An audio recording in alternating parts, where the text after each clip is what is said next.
bu baax a baax dañuy daw daal di xooli Famanta tey lan la ñu indi ci xibaar yi. jërëjëf téléspectateurs yu suivre seen télévision Touba TV rawatina émission bi nga xamante ne moom moo di dal jàmm xibaar yi ci tënk dañ koy tàmbale ak li nga xamante ne moo di verdict bu tukkee ci li nga xam ni moom moo xew foofu ca tribunal bu grande instance bu Saint-Louis ginnaaw rek lu toll ci juróom benn fukki nit yi nga xamante ne ñu ngi leen doon àtte foofu ba tax na nag kii di seen avocat di maître El Hadj Diouf moom di contester vraiment li nga xamante ne moom moo di verdict bi ñu àndandoo teewlu ko. neexuñu amuñu lu ñu neex ci àtte bi ndax dañoo jël exception loolu mooy teg loo xam ne yoon moo ni bu dee àtte bi jàpp bi jaarul yoon dañ leen di wax dem leen ñibbi seen kër kenn du àtte dara loolu mooy la forme moom nañu njëkkee ci droit exception boobu lan la mooy l'article 5 règlement 5 UEMOA moo ni bu ñu ooyee di wax ma jàpp de oo rek da nga ko yëgali ko am nga droit jël avocat masa nag bu dee dañ laa jàpp taxañ la foofu war nañ la jàpp na ci oto bi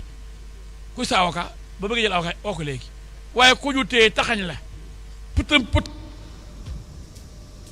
ci biir xibaar yi ba tey lu jëm ci wàllum sinébar bi jamono ji nag ndaw ñi di gën a bëgg li nga xam ne moom moo di tuxmeek yi ni mel yooyu nag di leen yóbbu ba ñuy tàggalikoo ko seeni sago ab jàngat lañu ci ki nga xam ne moo di Ibrahima Faye defal. lii di jëfandikoo sinébar fii ci Sénégal daal di jur ay jéye yu bëri loole nag ñu xayma ko ci wàllum agression yi wala sax ci ñi nga xam ne ñoom ñoo ci ñàkk seen bakkan gëstu yi daal di xam ne lu ëpp ci ñi nga xam ne faat nañ leen fii ci Sénégal wala sax ay délit yi nga xam ne nemmeeku nañ ko fii ci Dakar li ko waral moo di jëfandikoo sinébar loole nag mu daal di soobu ay ndaw yu bëri ci wàllum déchéance physique wala sax ñàkk ànd ak seen sago bu ñu sukkandikoo ci El Hadj Kandé Sagna. xam nga kuy def meurtre li ci bëre maanaam du ñu moom seen bopp du ñu am lucidité lu tubaab yi di naan lucidité dañuy daal di ànd ak waaye léeg-léeg du ñu ànd ak seen sago parce que imaginer la nga jàpp doomu aadama rey ko froidement loolu il faut que nga doon koo xamante ne dëgg da nga sadik da nga di koo xamante ne vraiment da nga doon ku sanguinaire waaye la plupart drogue daal dañuy nekk sous l'emprise de la drogue tax na vraiment ñuy violenté. Abdoulaye Ba moom mu doon ab commerçant foofee ca marché HLM dem sax bay insister ci autorité yi ngir rek bi lépp anam ñu wutal ko ab loi. lu ñuy soxal nemmeeku Sénégal utilisation drogue bi mun naa ne cible la foofu noonu waaye yemuñu si drogue yaa ngi alcool bi nga xamante ne ñu ngi koy utiliser pourquoi pas état du Sénégal mënul jël ay responsabilités bi c'est-à-dire xoolaat lépp li nga xamante ne moo di anamu drogue bi waaye anamu alcool bi nga xamante ne mu ngi dugg si biir Sénégal si ay frontières yi nga xamante ne askan bi war nañ mën a am sécurité bi nga xamante ne moom moo war a jàmmaarloo li ni mel. bi lépp jëfandikoo sinébar dafa di loo xam ne mën na sax tàggatle doomu aadama ak sagoom ba moom muy agir comme mala yi suñu sukkandikoo ci kàddu professeur Abdou Khader Sanoxo. sinébar moom ak ñoom boo koy jëfandikoo dafay dem ba soppi ci sa doxalin ba yóbbu la ci doxalinu bàyyi ma plutôt que ci doxalinu nit parce que sinébar mooy loo xam ne boo koy jël dafay rëccal sa xel bàyyi fa nag sa yëg-yëg bu bàyyi ma quoi léegi niñ ko xamee dafa commencé bëri aussi ci réew mi ci niñ koy bàyyee ci niñ koy jaayee ak ci niñ koy jëfandikoo ba tax na jëfandikoom daf lay yóbbu ci ngay def naka sudul noonu yoo xam ne foo ko natt rek jéggi na tayoo te amaana doxalin bi ak jëfin bi sax soo deful ndànk dina mujj dem ba jege jël bakkan wala deret donc dafay mel ni askan bi finalement duñ nekk ci tranquillité ak sécurité parce que fii ci Sénégal ci anam yi nga xam ne dañuy jëfandikoo sinébar muy jur ay yàqu-yàqu yu bëri fii ci biir réew mi bokk na ci ay cas d'agression wala sax ñenn di ci ñàkk seeni bakkan bu ñu sukkandikoo ci rapport yi ci biir réew mi bi lépp jëfandikoo nag doon loo xam ne baaxul benn yoon te loole sax am na yokkute bu am solo ci wàllum consultation ci ñi nga xam ne ñoom ñooy jëfandikoo yi lépp sinébar te tamit day tax doomu aadama mu tàggoo sax. cant ak ngërëm ñeel na ko moom Ibrahima Faye ci boobu lay élément ba tax na nag dañuy wéyal xibaar yi ci lu soxal wàllum relation Sénégal ak diggante ak France waaye tamit France ak Afrique ci lu soxal base militaire yi nga xamante ni lu weesu 1960 ba léegi mi ngi ci sunu réew yile ba tax na nag yenn ci réew bu ci mel ni Sénégal sax di sàkku ngir yooyu le base militaire mën fee jóge ñu àndandoog teewlu li nga xamante ni moom moo di analyse bu ci Abdou Diouf def. réewum France bari na ay base militaire ci biir Afrique doon lu yàgg ba ñu amee indépendance ba tey ji teewaayu base française ci Afrique bokk na ci fexe lépp luy intérêt France ñu sàmm ko jàppale yenn njiit ci Afrique te wéy ci waawu France déggal leen ci jamonoy guerre froide France daan na fexe ba yenn ci réewu Afrique bañ a tourner ci influence su russe yi yépp nag mooy lu gën a fësal teewaayu base française ci Afrique base française ci Afrique nag seen teewaay bokk na kiiraange ressortissant français yi yenn ci réewu Afrique yi base française day faral di intervenir di xeex terroriste mën nañ cee jël exemple opération Serval en 2013 ci Mali base française ci Afrique am na yu yàgg ñu tuddee leen base historique Gabon Tchad Côte d'Ivoire ak Sénégal bande sahélo-sahélienne dale ko ca N'Djamena Tchad Ouagadougou Burkina Faso dem ba Djibouti nga xam ne bokkul ci bande sahélienne boobu ndaw ñi Afrique ñoo bëggatul gis base française ci seen continent ndax jàpp nañu ne dina nuroog lu mel ni néocolonialisme jàpp ne intérêt France moo ci nekk wànne du bu Afrique retrait base française dina tax réew Afrique yi gérer seen bopp seen propre sécurité fexe ba déggoo ci seen biir surtout ci yenn organisation sous-régionales yi mel ni CEDEAO retrait bi nag mi ngi am ndànk-ndànk wante du yomb ngir France dafa yàgg ci réew Afrique lool doon lu ko coloniser woon installer seen culture ak seen langue wante ak lu mën a am base française yi dinañu jóge Afrique ba mu set wicc ngir population yi nga xam ne ñooy dund ci biir Afrique ñoom ñooy def pression seen peuple naan na France jóge fi te ñu am sunu indépendance bopp souveraineté nationale. bokk ci souveraineté nationale Abdou Diouf cant ak ngërëm ñeel na la fii nag la ñuy ndërkappe li nga xamante ne moom moo di xibaar yi Soxna Diarra xibaar yi ci tënk ci télévision Touba TV. macha allah jërëjëf Famanta ñu ngi lay jaajëfal bu baax ci xibaar yi am solo yi dañuy taxaw rek ci li nga xamante ni moom nga mujjee indi muy base militaire yi nekk fii Sénégal mu mel ni Macron daa dégg discours Diomaye Faye bi keroog ci 31 décembre bi. ba tax na mu ne Emmanuel Macron. merci beaucoup Soxna Diarra ci li nga xamante ne moom la ñu war a njëkk a càmbaree li nga xam ne moom moo di plateau bi. Emmanuel Macron yàgg na dégg grogne yi avant même Diomaye di ñëw boo xoolee am na fi benn kuréel bu ñuy wax France dégage ñoom boo xoolee ci seeni ay revendications bokk na ci li nga xamante ne moom moo di souveraineté te souveraineté boo ko waxee nag day nekk nga moom sa bopp totalement alors ñoom yàgg nañu xeex li nga xamante ne moom moo di retrait des bases militaires fii ci Sénégal loolu du Sénégal rek boo xoolee actuellement li commencé xew ci Afrique surtout Afrique de l'Ouest surtout le Sahara da ngay xam ni que ni demande la boo xamante ne dëkku africain yi ci boppam ñoom ñoo ko demandé. ñoo bëggatul nekk seen réew daal di génn. maanaam base militaire yi. yu française yi la ñu bëggatul mu nekk ci seeni réew. ndaxte boo xoolee ñoom jàpp nañ ni que ni base militaire yooyu noonu apport bu mu doon apporter avant amatu ko. ndax lan. voilà dafa am ay aspects yoo xamante ne aspect sécurité la réew mu ne ci àdduna bi balaa ngay woo keneen ngir mu jàppale la ci sa wàllum sécurité yow yaa war a njëkk a saytu moomal sa bopp sa kaaraange parce que dafa am ay question yoo xamante ne question de sécurité yu ñu dul wax ci kaw yoo xamante ni ci suuf lañ koy wax entre état bi ci ñi gouverner réew mi ak ñi nga xamante ne ñoo di militaires yi day nekk ay secret yoo xamante ne secret de défense sax lañ koy tuddee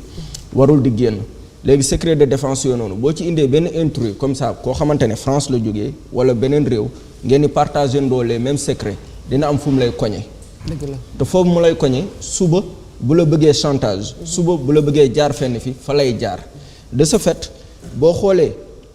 yenn dëkk yu bari boo comme li ci mel ni Côte d'Ivoire ba muy am ay coup d'état ba ñuy génnee Laurent Gbagbo dafa amoon intervention armée française am yeneen dëkk même Mali boo gisee coup d'état yu am yëpp y a la mainmise de l'armée française Tchad ci boppam Idriss Déby ba doomam bii nga xamante ne moom moo fi ne y a la mainmise de l'armée française par rapport ak seeni base boo xoolee même Gabon même ba ci coup d'état bu mujjee am nii loxo France mi ngi ci parce que seeni base militaire ñoo nekk foofu donc léegi dañuy ñi nga xamante ne ci boppam ñoom ñoo di poursuivre ñoom ñoo comprendre que ni lii ëpp maanaam ci wàllum coup d'état li ëpp ci wàllum rébellion yi am ci dëkk yi gars yi ci boppam France du ci génnee loxoom parce que intérêt lay défendre day xool kan la fa war a mën a teg kan moo ko soob léegi kooku pour mu teg ko fa day def ay influence yu bari donc seen base yi day mel ni sorte de espionnage ak contrôler sunu état yi ba léegi parce que day am ay décisions yu bari yoo xamante ne ñoom dañ koy jël en collaboration ak sunuy armée yi. dëgg la te loolu nag day dem ba à un moment donné ndaw ñi ñoom ñoo bëggatul loolu boo xoolee li xew actuellement au Mali bi nga xamante ne commencé nañu moom seen bopp tuuti lii di le 3 bi passé di nga da ngay gis Mali am na benn base boo xamante ne ay kii ñoo ko yoroon ay terroriste bu gën a mag actuellement neutraliser nañ ko jàpp nañ ko parce que gars yi dañuy def léegi ay opération yoo xamante ne faama yi ñoom ñoo koy defal seen bopp maanaam les soldats ñoom ce sont les faama ñoom ñooy defal léegi seeni opération amatul kenn koo xamante ne da leen ne naan noo xaar leen ma joxe intervention xaar leen li comme ni ko armée française naan leen zone bi c'est limité waroo leen fa dugg zone bi léegi ñoom dañuy dem à l'assaut fexe mais ba ñuy jàppee bañ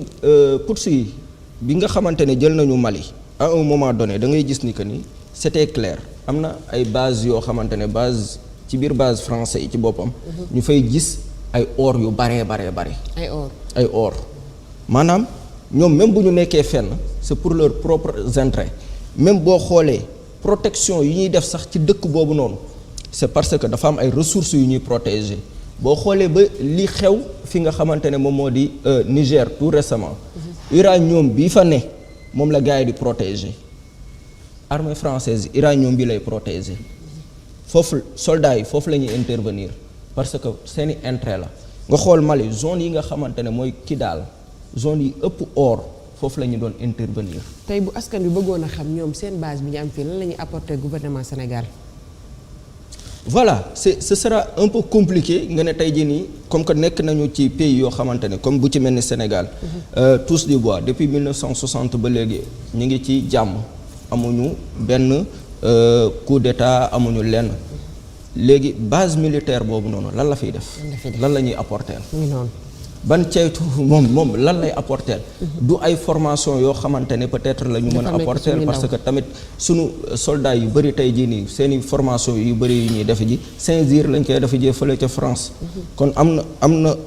loo xamante ne mën nañ ne carrément seen base militaire yi ay occupation la rek pour contrôler pour wane ni que ni la France continue à exister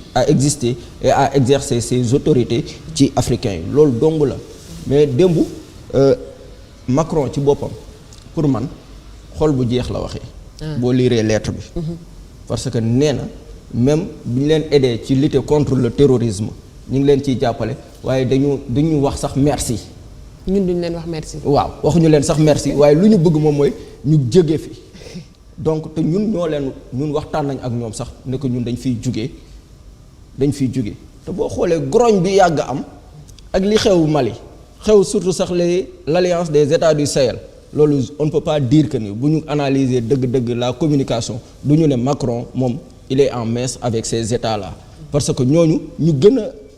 coalition bi gën a mag fii ci Afrique de l'Ouest moo di CEDEAO ci boppam la ñu génn taxaw na ñu bëggatuñ fa bokk parce que CEDEAO ci boppam y a la mainmise de la France donc kon yaakaar naa ne ñooñu du ñu nekk en connivence ak ñi nga xamante ne ñoom ñoo di Macron wala Élysée foofu nga xamante ne fa la ñuy nosee ko noo ci ca France pour mën a waxtaan pour mën a naan base militaire française yi dañ fay jóge man je ne pense pas. ah loolu nga xalaat. waaw je ne le pense pas.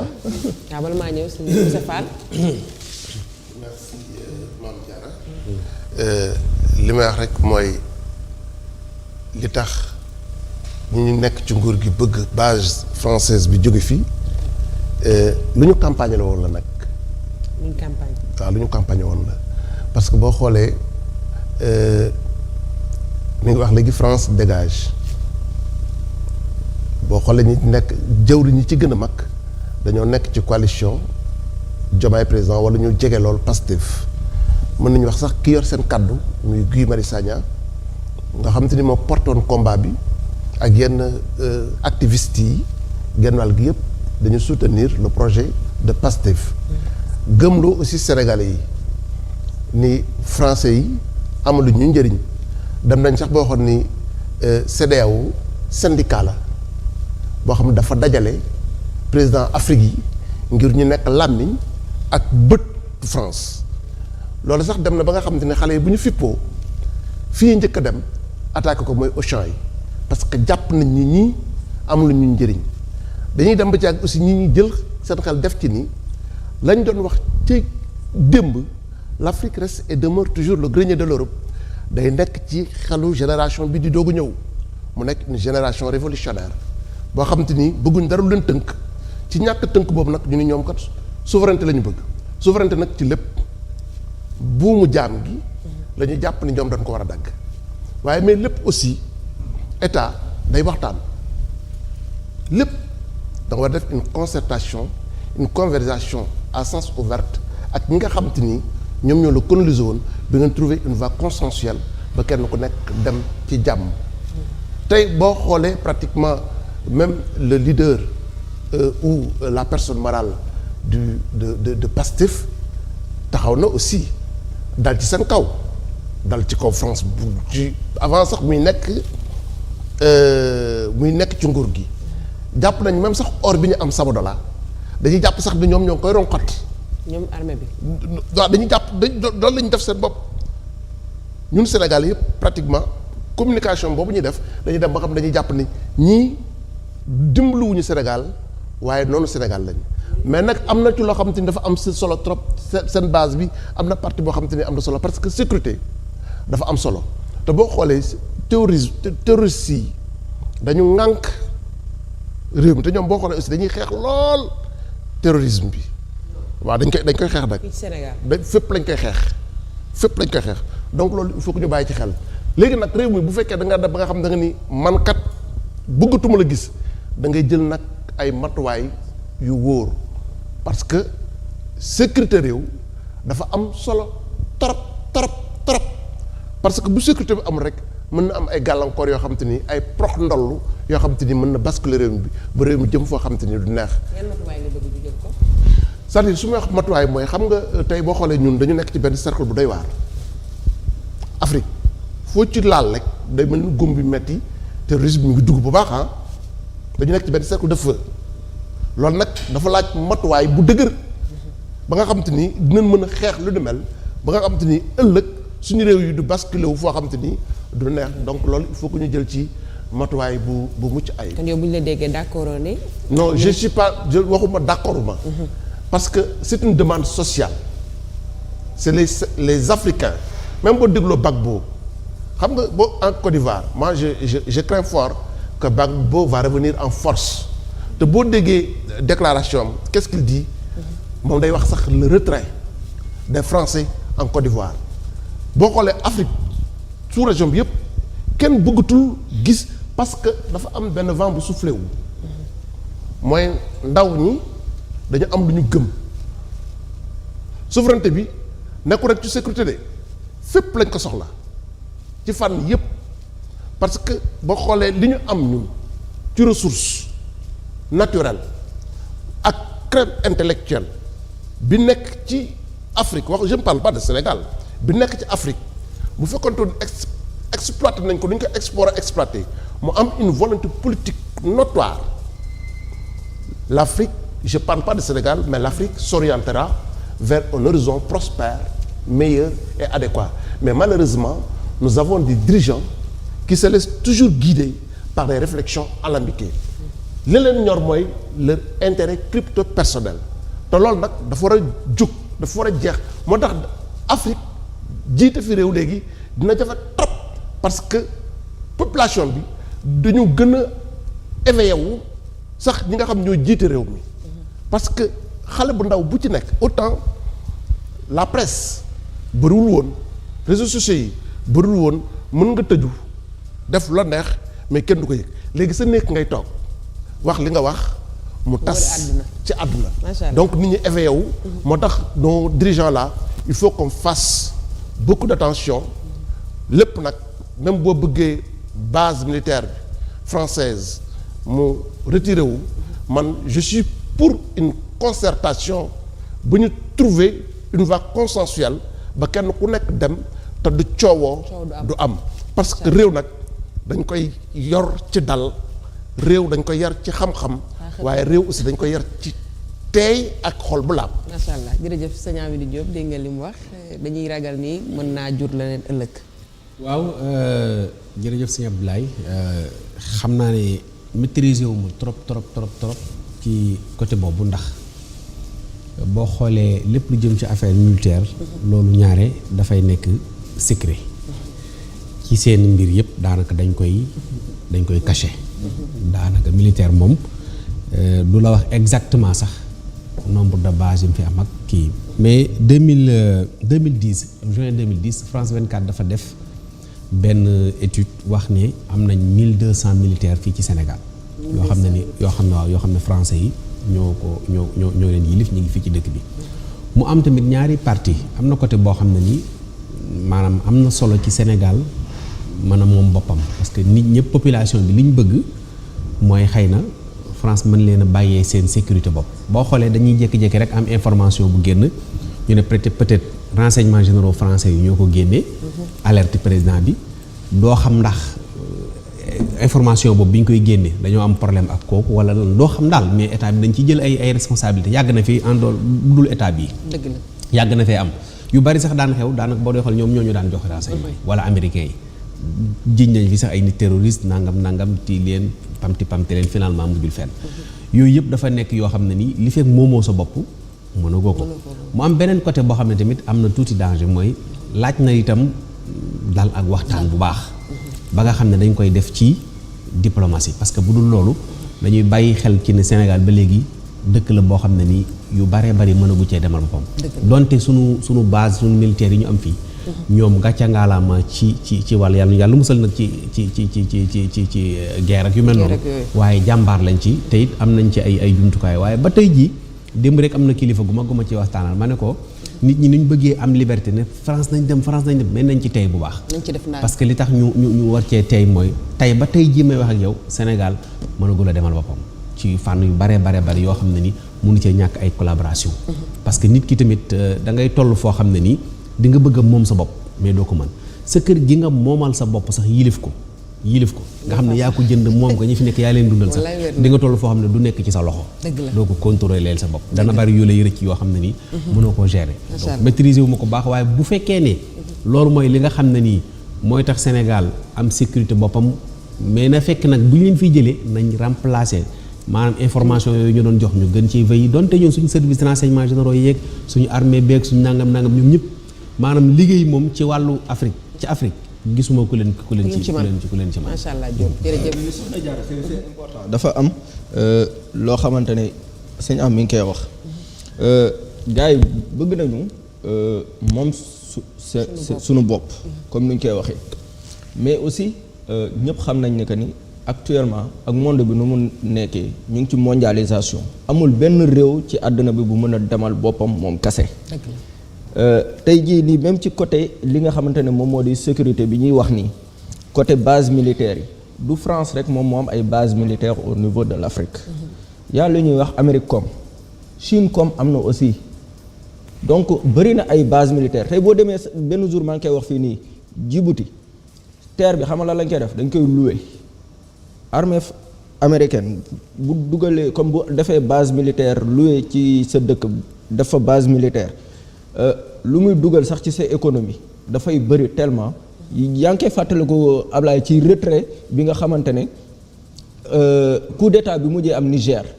gisoo armée américaine dafa ne moom day retirer don bi nga xamante ne daf ko doon jox armée nigérian bi nga xamante ne jamono ji ñoom ñoo leen di alimenter parce que dañ fay am ay base militaire boo demee Djibouti maa ngi koy wax Chine am na fa plus de 1 million de soldats et loolu c'est dangereux parce que Djibouti fu mu nekkee c'est un point stratégique point bu garaaw la ci Afrique donc gars yi dafa nekk actuellement monde bu ñu nekk dañu nekk ci ay tensions monde bu ñu nekk dañu ku ci dëkk bu nekk day wane puissance am boo xoolee même Russie ñu commencé dugg fii ak Wagner affaire yooyu noonu ku ci nekk dafa bëgg am benn position ku ci nekk dafa bëgg a retracer waat carte de l'Afrique parce que xam nañ ne que ni Afrique mooy futur bi donc ku ci nekk ci ñoom bëgg na am benn place bu stratégique ci landenooru politique gu Afrique. parce que situation géopolitique bi moo ko laaj. ñi nga xamante ni ñoom jotoon nañoo retiré ñi nga xamante ni ñooy militaires yi ñooñu seen réew ci lan lañ mujjee. bon pour man démarche bi nga xamante ne yenn dëkk yi actuellement yor nañ ko bu ci mel ni ñaari de mën naa cee wax leen moom mooy bu ci mel ni Burkina Faso ak bu ci mel ni Mali ci seen cheminement actuellement bu fekkee am nañ le soutien de l'Afrique parce que pour man comme le Cheikh Anta Diop doon wax dafa am solo pour que Afrique mën a dem du benn réew kese lañ war a seetaan mu naan day demal boppam il faut que africains yi fusionner seeni force tey jii nii il faut que Sénégal mu xool Mali en tant que république sœur il faut que Burkina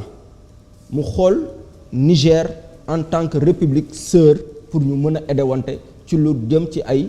nu mu tuddati ay coopération de armement parce que boo xoolee même ci les états de l'alliance des états du Sahel ñoom seen ministre des forces armées yi def nañu benn rencontre ñu ngi waxtaan pour fusionner seeni armées yi parce que xam nañ ni que ne le Sahel est très vaste te le Sahel pour nga mën a xeex terrorisme bi du nekkul ci Afrique de l'Ouest kese mais da ngay dem ba ci Afrique du Nord parce que yaa dëkk yi nga xamante ne moom moo di ay Algérie yaa dëkk yi nga xamante ne moom moo di Tunisie te foofu noonu moom mooy bastion en réalité du terrorisme ñoom dañuy wàcc ci fii ay Tchad dañuy wàcc ci ay Libye surtout effondrement wu Libye bi moo gën a tax sax Mali nekk ci problème actuellement mais loolu noonu yëpp pour ñu saafaraal ko je pense que il faut que ñu fusionner suñu force yi il faut que ñu def des coopérations yoo xamante ne day seen en termes de défense. macha allah jërëjëf soxna Idy ma bàyyi la nga àddu ci li nga xamante ni militaires yi ñu bëgg a buumee génnee Sénégal ndax yow d'accord nga ci. waaw Mame Diarra d'accord naa ci waaye damay rejoindre ci li Famanta wax léegi parce que comme li ñuy wax àdduna mbooloo moom mooy doole te boo ko jëlee misaal tey bant bale boo ko jëlee benn bant bale moo gën a yomb nga boole bale bëgg koo damm loolu moom mooy wan ni que pour ñu am dëgg suñu indépendance il faut Afrique yëpp booloo parce que it ñun suñu problème mooy dañu amul benn solidarité boo xamante ni ci suñu biir en tant que ay africains ngir mën a taxaw xeex parce que Mame Diarra comme li ñu wax rek àdduna nit ku nekk war ngaa mën a am gis-gisu gëm sa bopp xeetu gëm sa bopp boo xam ne doo basé wu ne man mënuma dem sans diw wala mënuma dem sans France wala mënuma nangam sans France kon yooyu yëpp dañ ci dafa mat a bàyyi xel man dama d'accord base militaire yi jóge fi mais nag comme ni ko suñu am waxee mbir nag doo xëy rek benn jour rek ne ñëpp dégager leen loo gis ci àdduna da nga koy teg ci ay normes ak ay stratégies yoo xamante ni da lay permettre tey bu ñu fi jógee tey du am benn faille ci sa wàllu sécurité waaye di nga xam bu baax a baax ndaka ngay sàmmee sa réew ak say ndaw réew comme ni ñu koy waxee à chaque fois man bëgguma sax base yi rek jóge fi même turu nasaraan si ñuy tuddee suñu rue yi sax bëgg naa mu jóge fi waaw parce que ñun am nañ ay références am nañ ay maam yu baax yoo xam ne noo gën fuuf tubaab bi ñoo xamante ni yelloo nañu ñu tuddee leen ay rue fii ci Sénégal ndax tubaab yi ñu tuddee ay rue ci Sénégal mbugal ñu dong lañ fi nekkee woon ak te ñu lu metti loolu moom maa ngi koy demandé suñu président mu taxaw ci bu baax a baax bépp tur nasaraan bu nekk ci Sénégal fii nañ ko dégager def ci suñu tur kilifa yi nga xam ne xeexal nañ Sénégal fu nekk macha allah mi ngi noonu dinañ ci jël benn daal ci tuddee Famanta mënu cee ñàkk ndax réew mi def na fi dara mën ta ñàkk école boo xam ne dañuy wax école Abdoulaye Famanta moo ci gën a jekk amiin ay ca mi ngi noonu jërëjëf waa plateau bi ci débat bam solo bi nga xam ne indi woon nañ ko mu jëm ci base militaire yi nga xamante ni moo nekk fii ci Sénégal ak li ci Macron wax ñu ngi leen di jaajëfal bu baax a baax